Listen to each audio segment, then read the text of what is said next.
द्रौपदी महाभारत की एक प्रमुख और जटिल पात्र हैं, जिनका जीवन अनेक घटनाओं और संघर्षों से भरा हुआ है। उनका जन्म, विवाह और जीवन की घटनाएं महाभारत के कथानक को गहराई और विविधता प्रदान करती हैं। द्रौपदी का जन्म और प्रारंभिक जीवन। द्रौपदी का जन्म महाराज द्रुपद के यहाँ यज्ञकुंड से हुआ था, इसलिए उन्हें यज्ञसेनी भी कहा जाता है।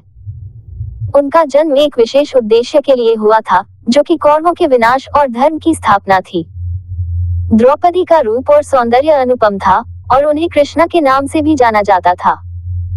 द्रौपदी के विवाह की घटना महाभारत की कथा में एक महत्वपूर्ण मोड़ है। यहाँ इस घटना का विस्तृत विवरण प्रस्तुत है। स्वयंवर और विवाह। द्रौपदी का स्वयंवर एक भव्य आयोजन था, जिसमें अनेक राजाओं और योद्धाओं ने भाग लिया। स्वयंवर की शर्त ये थी कि प्रतियोगी को एक घूमती हुई मछली की आंख को तीर से भेदना था, लेकिन निशाना लगाना था नीचे रखी तेल की कढ़ाई में उसकी परछाई को देखकर। ये कार्य अत्यंत कठिन था और केवल अर्जुन ही इसे पूरा कर सके।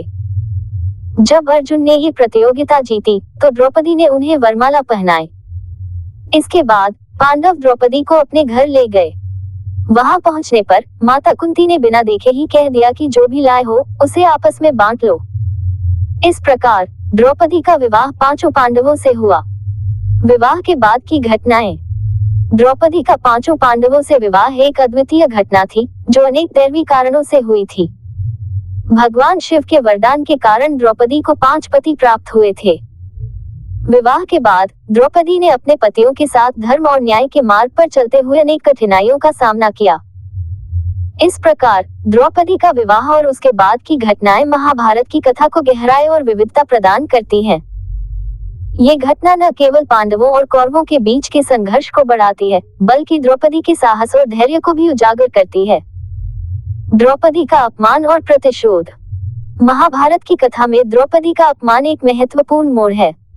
जब युधिष्ठिर ने द्यूत क्रीड़ा में अपना सब कुछ हार दिया, तब दुशासन ने द्रौपदी को भरी सभा में खींचकर लाने का प्रयास किया। इस अपमान के समय द्रौपदी ने भगवान श्री कृष्ण को पुकारा, जिन्होंने उनकी लाज बचाई। इस घटना ने महाभारत के युद्ध की नींव रखी और अंततः भीम ने दुशासन का वध करके द्रौपदी के अपमान का प्रतिशोध लिया। वनवास और कठिनाइयां। द्रौपदी ने अपने पतियों के साथ वनवास का कठिन समय भी बिताया। इस दौरान उन्होंने अनेक कठिनाइयों का सामना किया और अपने पतियों का साथ नहीं छोड़ा। एक बार महर्षि दुर्वासा अपने शिष्यों के साथ पांडवों के पास आए और द्रौपदी ने भगवान श्री कृष्ण की सहायता से उनकी भूख शांत की।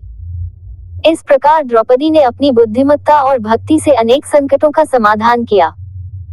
महाभारत युद्ध और द्रौपदी की भूमिका। महाभारत के युद्ध में द्रौपदी की भूमिका महत्वपूर्ण रही। उन्होंने अपने पतियों को युद्ध के लिए प्रेरित किया और धर्म की स्थापना के लिए संघर्ष किया। युद्ध के बाद उन्होंने अपने पुत्रों की मृत्यु का दुख सहा और अश्वत्थामा को क्षमा करके दया और उदारता का अद्वितीय उदाहरण प्रस्तुत किया। निष्कर्ष। द्रौपदी का जीवन संघर्ष, साहस और भक्ति का प्रतीक है।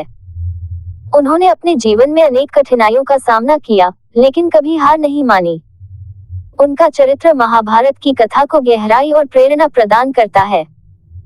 द्रौपदी की कहानी हमें सिखाती है कि सत्य और धर्म के मार्ग पर चलते हुए किसी भी कठिनाई का सामना किया जा सकता है।